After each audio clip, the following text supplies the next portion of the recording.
Senhores telespectadores, se bem se recordam, no último programa eu disse que ia hoje tentar explicar o que é que se passou naquele tempo em que os reis de Portugal eram os Filipes. É um período longo, são 60 anos, começa em 1581 com as Cortes de Tomar, em que Filipe II de Espanha, primeiro de Portugal, inicia o seu reinado, e termina em 1640, quando em Lisboa há a revolta que acaba com o domínio filipino. Bom, 60 anos é muito tempo. O que é que nos aconteceu em Portugal durante esse período? Bom, primeiro temos que ter presentes as garantias dadas por Filipe II de Espanha nas Cortes de Tomar. Ele ia assumir a monarquia portuguesa, mas prometeu aos portugueses que Portugal conservaria a sua bandeira, diferente da espanhola, a sua moeda, diferente da espanhola, a sua língua, diferente da espanhola, as suas colónias, diferentes das espanholas, todas as atividades, todas as instituições, tudo que era português, continuará a ser português, exclusivamente português. Essas garantias que Filipe tomou, respeitou-as. Não era um ato de generosidade, era um ato de inteligência, porque tinha-se visto que no reinado anterior, que é o de Carlos V, tinha tentado impor no Império uma lei igual para todos. Bom, e isso tinha dado os piores resultados. Cada terra tem a sua lei, tem as suas autoridades, e o Império é o conjunto de nações, cada uma delas autónoma por si. Bom, a verdade é que, apesar disso, estes tempos, estas 2 décadas do século XVI e as primeiras 4 décadas do século XVII, são para Portugal mau tempo. São um mau tempo. Internamente, enfim, havia calma, não havia impostos, agravamento de impostos, porque não reuniu as Cortes, portanto as coisas não corriam mal, mas o exterior é que era mau, porque as antigas nações que eram inimigas da Espanha, agora eram também inimigas de Portugal. Antigamente os holandeses e os ingleses eram nossos amigos, agora são nossos inimigos. Atacam as nossas colónias, saqueiam as cidades e, sobretudo os ingleses, apreendem em toda a parte os navios portugueses e confiscam as mercadorias, tornam muito difícil o comércio externo português. Por outro lado, o facto do rei não residir em Lisboa, o rei está lá em Madrid, faz com que a corte, os fidalgos, os altos meios, pouco a pouco também saem de Lisboa. Alguns vão para Madrid, outros não vão, mas um grande número deles sai da cidade e vai para as suas quintas na província. É o tempo da corte na aldeia, como lhe chamou o Rodrigues Lobo. Os fidalgos vão tomar conta das suas propriedades e muitos deles tornam-se lavradores. São eles agora os próprios empresários da exploração das suas terras. Bom, com isto, os lavradores deixam de ter lugar, porque a estrutura rural era senhores, lavradores, servidores. Havia estes 3 graus. Agora, os senhores, os fidalgos, tornam-se lavradores. Começa um intenso movimento de emigração para o Brasil. As atividades no Brasil são cada vez mais intensas, o cultivo do açúcar é realmente uma grande riqueza e absorve cada vez mais gente. O Brasil torna-se cada vez mais importante para Portugal. Portugal já não pode passar sem esse outro membro da sua economia. Aliás, é do Brasil que está a principal figura mental do século XVII, o padre António Vieira. É um orador genial e é um valente, um corajoso defensor dos direitos humanos dos índios brasileiros. Naturalmente, os colónios portugueses pretendem escravizar para ter mão de obra barata e o padre Vieira defende-os energicamente. É um dos grandes heróis dos direitos humanos da história universal. Há um outro fator de decadência, de depressão, que é importante, e que é este. Durante o fim do século XVI, a especiaria era um monopólio real, vinha ao Tejo, carregada no Tejo, e no Tejo fazia-se o transbordo para navios holandeses, flamengos, que depois faziam a distribuição por todo o norte da Europa. Eu já lhes disse que os holandeses eram inimigos do governo espanhol e, portanto, o Filipe II proibiu os navios holandeses de entrar no Tejo. Simplesmente os holandeses, desde que não podiam vir buscar a especiaria ao Tejo, resolveram ir buscá-la aos portos da Índia. Bom, e dessa maneira acaba o monopólio português da Rota do Cabo e acaba mesmo o monopólio da especiaria, que era a grande fonte de receita da monarquia.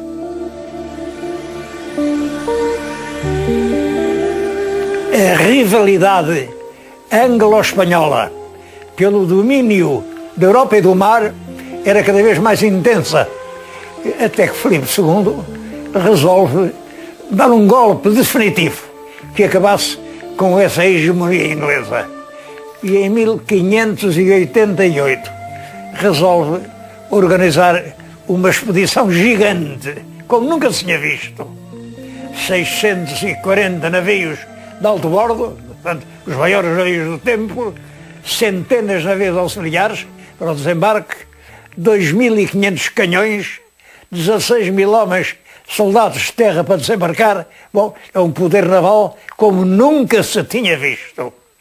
Por isso mesmo deram-lhe o nome, a Invencível Armada. Não se via maneira de vencer uma armada tão formidável.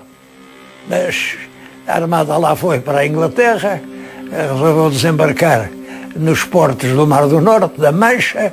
O tempo virou, os navios foram atirados contra a outra costa, onde não se podiam mover bem, e agora os canhões dos ingleses, em navios muito mais pequenos e muito mais rápidos, pegaram fogo aos navios e foi uma esquadra completamente destruída durante uma noite.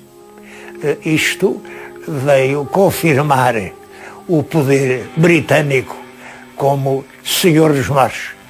Para Portugal representou a perda de todos os navios de alto bordo, naus e galeões, que tinham sido incorporados na armada. E isso representou um golpe para a nossa marinha mercante que nunca mais conseguimos, enfim, ressuscitar.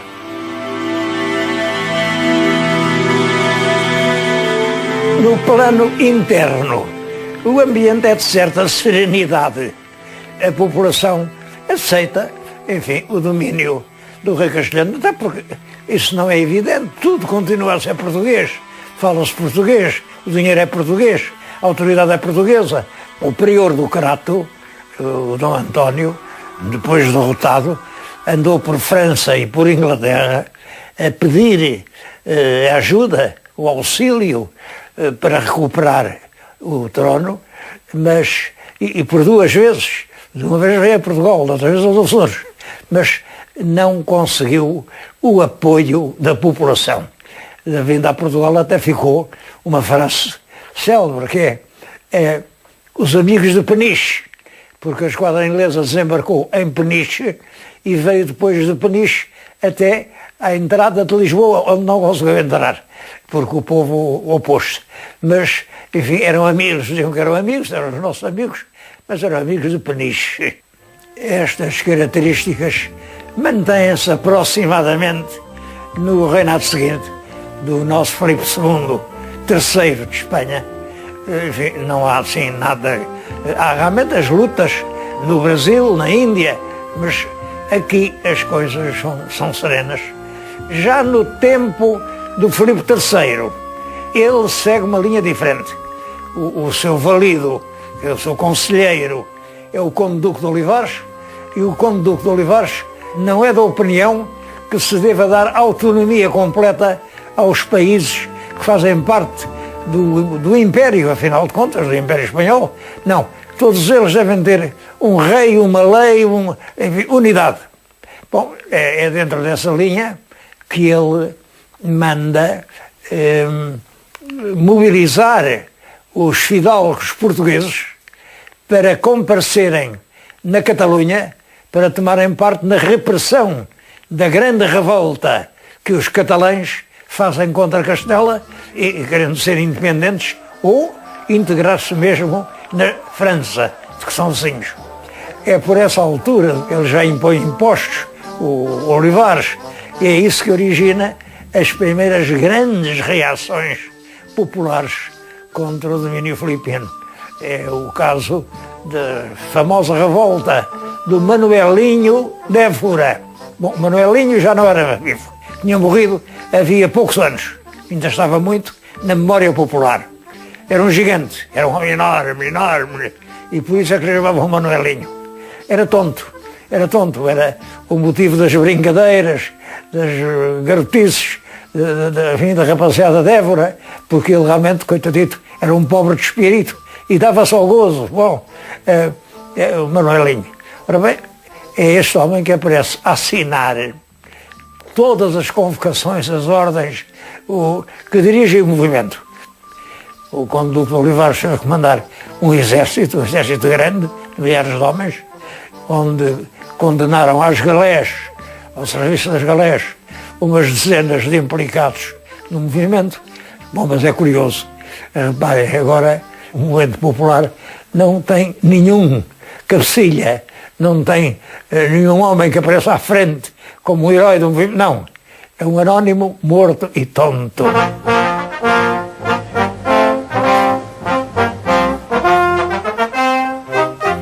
Outro movimento surge pouco depois.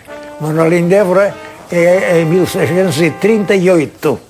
Bom, pouco depois, em 40, surge um outro movimento completamente diferente. Agora não é um movimento de populares, comandados por um pateta anónimo e o defunto, mas um movimento de fidalgos escolhidos com muito critério, com muito cuidado. Não são muitos, são 40 conjurados que em Lisboa, todos de Lisboa, combinam de surpresa cair sobre o Paço Real, matar o secretário de Estado, que era o Miguel de Vasconcelos. Era um homem muito odiado, muito odiado. Ele não era fidalgo, era um mercador lá de cima de Viana do Castelo, mas era soberbo, enfim, insolente aos nobres, né? E daí um ódio que lhe tinham. Pois, realmente assim está, na manhã de 1º de dezembro de 1640, os 40 fidalgos, de súbito, abrem as portas das suas carruagens, entram de roldão no paço, matam o Miguel de Vasconcelos e depois saem pelas ruas da cidade a gritar Real, Real, El Rei Dom João IV, Rei de Portugal.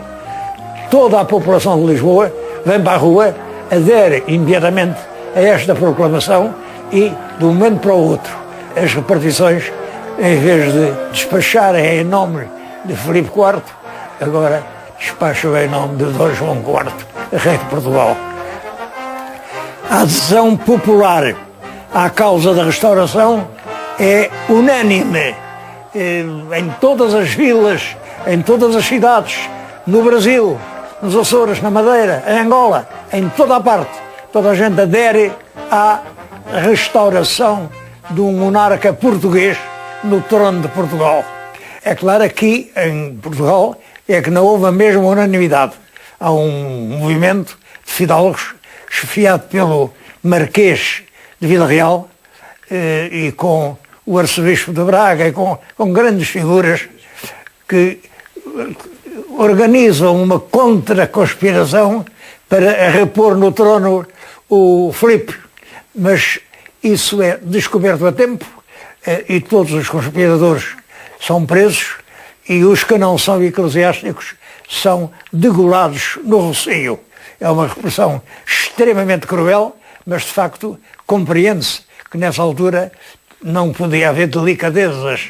Segue-se uma longa guerra, 28 anos, só termina em 1668, mas ao fim dessa longa guerra as vitórias portuguesas foram sucessivas e apesar da fraqueza dos meios militares nacionais, realmente não eram muitos, mas de facto quem defende a sua casa tem mais força do que quem pretende invadi-la, não há dúvida nenhuma. A verdade é que em 1668 fez-se a paz com a Espanha, que reconhecia a independência de Portugal. A última parte da guerra é já dirigida pelo Marquês de Castelo Melhor e tem a ver com um período muito mau da nossa história, que nos desacreditou muito. Costuma chamar-se-lhe a Cabala Francesa. Cabala Francesa. Bom, o que é a Cabala Francesa? É que o Conde de Castelo Melhor resolveu casar o rei, o Afonso VI, e procurou uma noiva em França para garantir na guerra com a Espanha o apoio francês. Lá se arranjou uma noiva, ainda era vagamente parente do Luís XIV, uma princesa que casou, veio, mas omitiram-lhe um ponto importante. Deviam-lhe ter dito que o rei era incapaz, o rei era impotente, o rei era um deficiente profundo, o rei nem falar sabia, era um farrapo humano. A rainha veio e, é claro, ao fim de poucos meses, não aceitou aquilo, revoltou-se, protestou, disse que, enfim, que estava virgem, como veio de França, que aquilo não era rei, não era nada. E um irmão do rei, o Dom Pedro, ficou com a rainha, prendeu o rei, o Afonso VI, primeiro nos Açores, depois em Sintra, numa sala que se costuma mostrar aos turistas, e governou o país como regente durante muito tempo, até que o Afonso VI morreu e ele se intitulou então Rei Dom Pedro II. Mas tudo isto desacreditou o país. Tudo isto são histórias. Lá fora contava-se isto. Em Portugal chega ao fim do século, de facto, enfim, sem prestígio, sem força, sem nada. Mas é nessa altura que se dá uma espécie de milagre. No Brasil, os bandeirantes e pioneiros que andavam a vasculhar aqueles sertões descobriram grandes lençóis de areias auríferas que davam um rendimento de ouro extraordinário.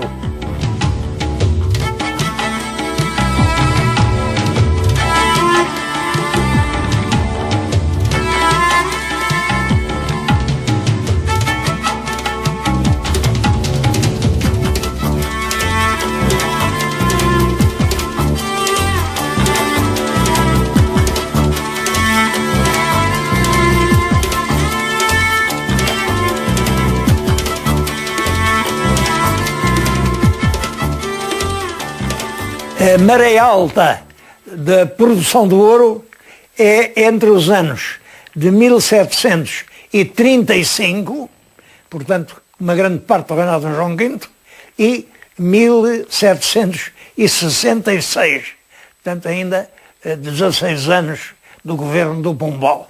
É nesse período que Portugal tem receitas enormes. A coroa não sabe o que é de fazer do dinheiro. Isto aqui por acaso sabe muito bem. Dom João V empregou esse dinheiro em operações de prestígio para conseguir dar a Portugal outra vez uma posição internacional prestigiosa e valiosa. E uma das grandes batalhas dele, que nos custou rios de dinheiro, foi o título de Fidelíssimo, Rei Fidelíssimo, em recordação da fidelidade com que Portugal estava sempre, tinha estado sempre do lado de Roma.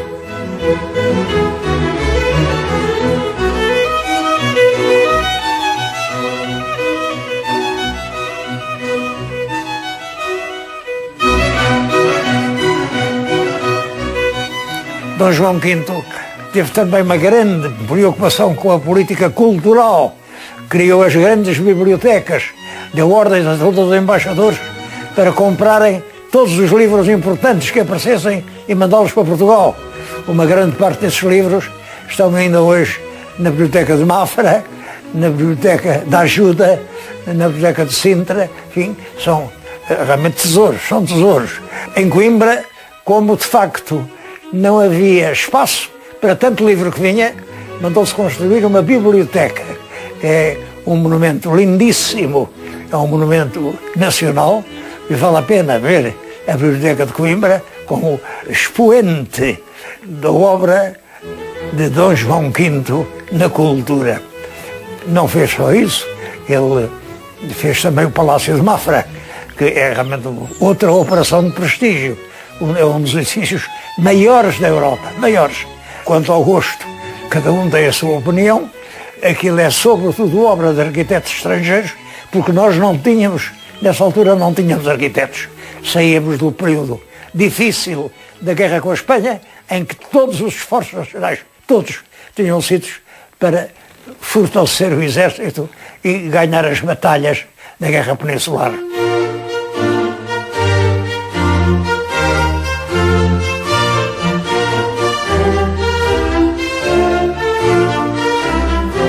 A seguir a Dom João V, vem, como sabem, Dom José, que é filho do rei Dom João V e da sua esposa, arquiduquesa Maria Ana da Áustria, filha do imperador Leopoldo, portanto, uma grande figura das cortes europeias. É nesse casamento que nasce Dom José, acerca do qual sabemos tão pouco. Dom José é uma figura misteriosa. Ele é inteiramente coberto pela figura enorme de Sebastião José de Carvalho e Melo, futuro conde de Oeiras e Marquês de Pombal. A obra é toda de Pombal. Até que ponto Dom José estava de acordo, não estava.